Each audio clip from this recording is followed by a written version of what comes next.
Welcome to a new episode of Job Tales. Today I want to talk about fragrance, flavors and perfumes. Corinne is a fragrance development manager at Firmenich, one of the world's largest fragrance and taste companies. A lot of things in our everyday life are enhanced with highly engineered fragrances, not only perfumes, but also food, drinks, household cleaning products, animal products like cat litters. Working in this field is being like a sommelier of fragrances. Let's listen to Corinne's incredible job tale. So my name is Corinne Monod. I'm working in fragrance business. My job is called a fragrance development manager role, which we call internally as FDM, also known as evaluator. We're often being sought as perfumers. So our job is very close to perfumers, but not exactly.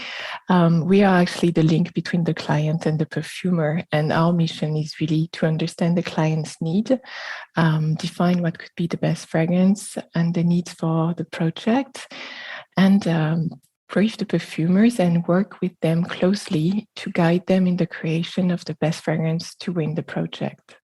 Okay, and then when you say fragrance, are you referring to fragrance for food or fragrance for objects, clothes? Can you tell us a bit more about this? That's actually a very good question, because when we speak about fragrance, people immediately think about fine fragrances and the luxurious fragrances that you would buy in a perfumery shop. But actually, fragrance is part of our day-to-day life from the morning to the evening. It's part of most of the products that we use all over the day. And our mission in this company is really to fragrance not only the prestigious brand, but also to fragrance home care products like laundry detergent, fabric conditioner, floor cleaners. We also fragrance everything for body care, being face cream, body cream, shower gels, shampoo, conditioners, and some even more unusual things that we don't think contain perfume, but do, like cat litters, deodorants, and a lot of other products, and air fresheners like candles. So fragrance is really in every type of product, and we have dedicated people and teams that work depending on the application and the countries and the project and the clients.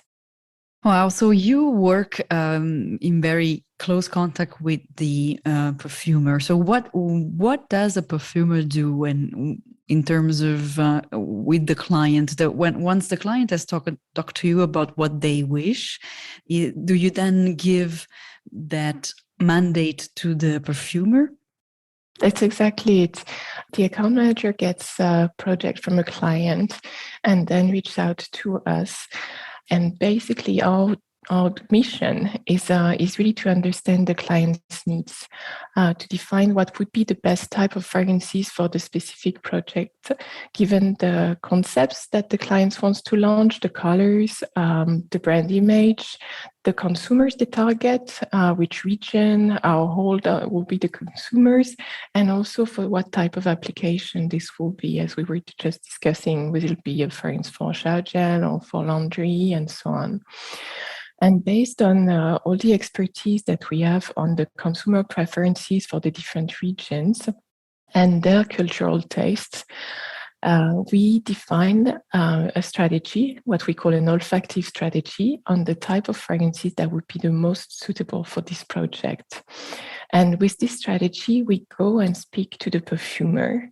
The perfumer is really the artist, the one who knows how to blend the ingredients to make a beautiful fragrance. And here, my role is to guide them in the creation, to give them all the elements and the starting points to discuss and brainstorm with them, so that they can then create the most suitable fragrance for the project. And is the perfumer what we call the nose? Yeah, exactly. Okay. That's what we call the nose. Okay. So they have really all the know-how on the different ingredients. And what people don't usually know is that they also have a very strong chemical background. because it is all about creation, but it's also a lot of technicity. So the perfumers are very skilled people, and it takes a long time to become a nose. This is, I think, one of the most important and interesting part of the job is really that co-creation process that we have together with the perfumer, because it's really, I think, the most stimulating part of the job, where we do exchange ideas, and really we bring more of the marketing knowledge to them, and they have all the technical and the creative knowledge to blend the ingredients together to create a magical and beautiful fragrance for the consumers. So this is really like I was saying, a co-creation process that can last from one day to months and even years sometimes, to get to the perfect fragrance, where we do a lot of different modification to really get the fragrance right in terms of profile and performance for a given project. So it can be a long process, but it has to be fun at the same time, and that's where the magic appears. Let's go back to your studies. So you have a chemical background, right? As a chemist. Did you know back then that you could become a fragrance development director? No, actually, I knew about the perfumery and I knew about the nose, like most people do. So I studied chemistry, and when I did, I was already thinking of joining the perfumery school, because I was really in love with fragrances, and that was my objective. And I knew that at the time I had to have a chemistry degree before applying to the perfumery school in Versailles at the time. Which I did. So I had that in mind from the beginning. But like most people who attended the school, the initial thinking was about becoming a perfumer, which a lot of the students go for. But in my case, I would say that I've always also been interested into different facets of the product, the appearance, the marketing side of it. I also like to work in teams, and the perfumer job is very different, because it's a more lonely job in a way, because it's really every time you are the creator. So everything comes from the brain and the heart, but they are in front of their formula on their own. When actually the development role that I'm doing is a bit of a project manager role, where I have that co-creation process with the perfumer, which is, as I was saying, a passionating a part of the job, but also a big chunk of the job that I'm doing is about project management, dealing with the teams that we will also need to in the project, being the technical people, the people also working in consumer insights, the marketing teams who will help us to run the show and really showcase our fragrances in the best way. The account manager who has all the strategic role in this. So it's really like I would say a multidisciplinary job, and you really work as a team. It's a very, very interesting job for me, and I was very happy to discover this option, which suits better, I think, my personality and what I like. And is it hard to get into a job like yours after school? It is indeed. It's a very competitive field. I mean, whether it is to become a perfumer or a fragrance development manager like I do, I think it's even more difficult to become a nose, because there are only few seats available around the world. So it's really super challenging. For our position, it is also in every case, I mean, the competition is fierce, because there are more and more perfumery schools in France and even appearing abroad. So more people that are applying for a few positions. So you really have to stand out, I think, and be very, very persistent, because you have really to prove yourself, not only on the olfactive side, because of course to enter such company there is a battery degree of olfactive tests. But also, I think for my position, you have to be able to smell well, but you then are being trained internally. So you also learn a lot more and train your nose all the time, I would say, because we continuously follow the market, smell every new launches and so on. So it's a continuous training, but you also have to develop many other skills, as I was saying. So showing your ability to be very well organized, to be able to lead a project, to motivate, engage the people you'll be working with, to be able to build a special relationship with the perfumers so that you can really get into a really close team to go where you want.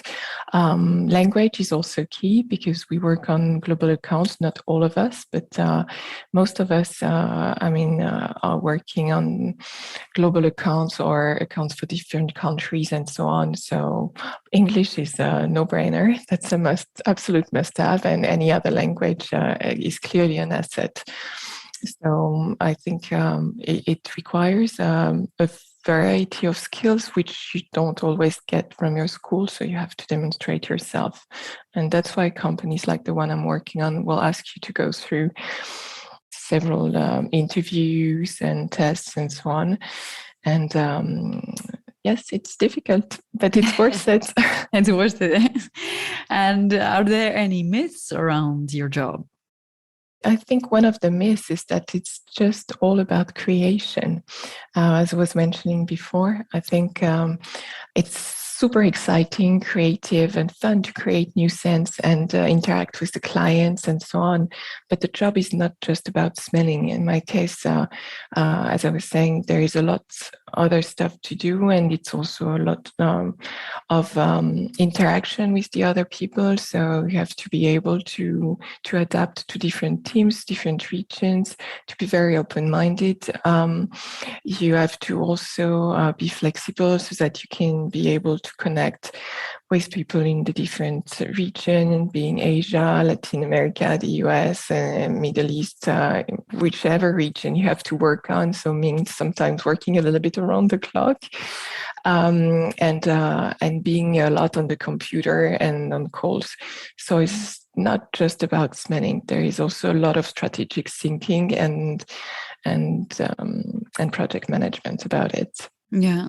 Is chemistry still an obligatory subject that you need to master, actually come out of a chemistry degree, or can you go straight to the perfume school from, say, high school? There are many more perfumery schools at the moment compared to when I started. And from what I could hear, I think it's much more. There are some possibilities now to start after high school. I don't have all the details, but it's worth checking because I'm not sure that depending on where you want to end, you may not necessarily need to go through the whole chemistry degrees that I had to get at the time. I think you still have to do it for being a perfumer, but to become a fragrance manager, maybe in some cases, there are some other options, but I'm not fully sure about that. Okay. How did you get your first job? Thanks to internship. So I think this is also one of the key elements. You had asked me if it's difficult to get into that position. It is, but something that can really help is to start by doing some internship or apprenticeship. At the time, the school that I was attending for perfumery was doing that kind of apprenticeship process. Yeah. Okay. So we were doing 2 months at school, 2 months in a company. In my case, I was working for the famous French perfumery brand Guerlain, which was an amazing experience, and that allowed me to get my first job. As I was saying before, it's not a typical job, so yeah, they need also to check if you have all the skills, also the interpersonal skills that are needed for the job, and I think it definitely helps a lot. From still now, I can see from the people we hired more recently, some of them really started with their internship, and really that made a big difference. So I can only encourage people to try and start and dare to take just an intern job maybe at the beginning, because it can open doors, obviously. Yes. And what would you say are the top personal skills that will make you, break through this field? The first one, I think, would be being persistent. I think persistent to convince to be hired, of course, and also during the job, because it takes a lot of effort and to remain focused to get where you need. So I think you have to have a good strategic mindset, be flexible, be open-minded, always willing to grow and learn more, because there is a lot of continuous learning in the process about different regions, different categories, and so on. So I think people have to be very agile and be able to, as I was saying before, to really motivate and engage the people to work with them, because it's not like we have like hierarchical link to the people we're working with. It's we really need to make them enthusiastic and willing to work on the project, and to bring together a team that will be the perfect team for the perfect project. So it takes energy, inspiration, be curious, and of course be able to have a good nose, and to be passionate, because I think that's what makes the difference in the eyes of the client. The passion has to be there. Yeah. And what kind of tests do they ask you to do when you're starting in terms of fragrance and olfactive skills? Well, I cannot go really in details, but basically, of course, they will check that you're able to smell. I'd say to smell performance strength differences between different fragrances. You would need to be able to recognize some familiar scents, to be able to describe, even with your own vocabulary, because of course we've got some very specific vocabulary, and even if you don't have that, you must be able with your own words to be able to describe fragrances. And that's on the olfactive side, more or less the kind of thing that be checking if you manage to remember scents, because the olfactive memory is key in our job. So if someone is not able to memorize the scents, that'd be a major issue. If someone wants to get in this line of work but doesn't know where to start, let's say like they've done their studies, what would you suggest that they do next? I think someone interested into perfumery probably has already like a good knowledge of what's on the market now. I mean, you can find so many social medias and blogs and websites about fragrances that, of course, I think that showing that you have like a fragrance culture is also very important. So I would encourage them to get to know, to be aware, to go on different websites, and to really get interested into fragrances, to show the passion and the interest for the topic. I still think getting through a perfumery school will be definitely helpful. How long does it last? Depends. There are really different types of training. The one I did was for 2 years, and then you could do an additional 18 months. There are some kits also available, I mean, now on the internet, to train your nose to smell different ingredients and so on. So that could be an interesting starting point, and basically to try to also to get some internship, get to every job, do some networking if they can, and try to enter one company or one fragrance brand to get to understand a little bit more how this works and so on. I think it's really worth investing time and passion into it, because it's a job that changes every day. Every project is a new project for a new region, for a new concept, new ingredients. So it's always something new. I've been doing that for almost 18 years now, and I never got tired of it.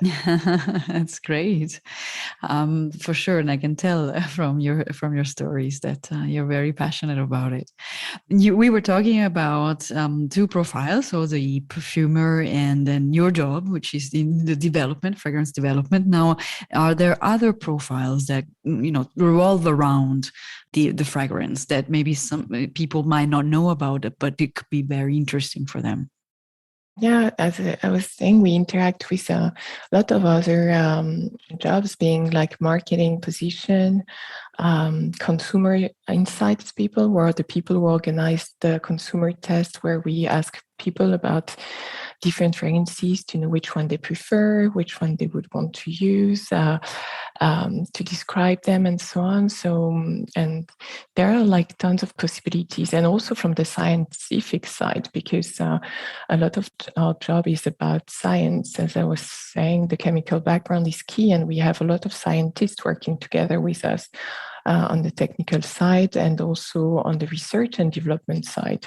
So we have people coming from engineering, from university, and really different, a lot of different profiles, and also a lot of people coming from business school, because of course, as a huge company, we need account managers, we need financial people and management, and all steps from the company. So actually, just feel like it is definitely a field in which you can have more passion maybe than some other topic for this type of different jobs. So there are plenty of jobs that can be linked to fragrance in a different way.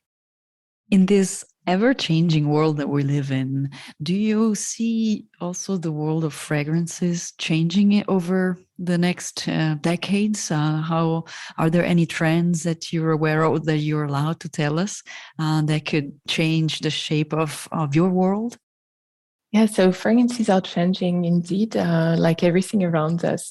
And obviously, what's changing a lot at the moment for us in the industry is also the need for and more natural fragrances. As you know, the big trend on natural and sustainability is everywhere, but it's also in fragrances, and our clients and our consumers are looking more and more for natural fragrances. So this is one of the big shifts, I would say, also in the way we create fragrances, to bring more and more biodegradable fragrances and enriching the palette with all those new ingredients and a lot of natural ingredients. So the way perfumers are creating fragrances also, and what they use to create them is evolving at the moment. And it's not just about using natural ingredients, but it's also about avoiding to strain natural resources, because we also have a lot to do on sustainability, and also the ethical part of sustainability, meaning that in the way we also source our ingredients for the fragrances, to make sure that the ingredients basically sourced from ethical manners. I mean, so we are doing really some programs very close with specific farmers for key ingredients in the different regions, for instance, on vetiver.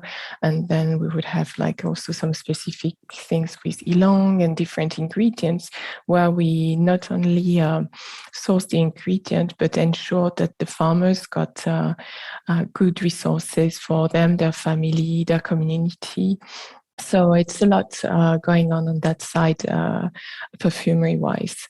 That is super important, and I think dear to our heart, to carry on doing beautiful fragrances in the most respectful way for the planet.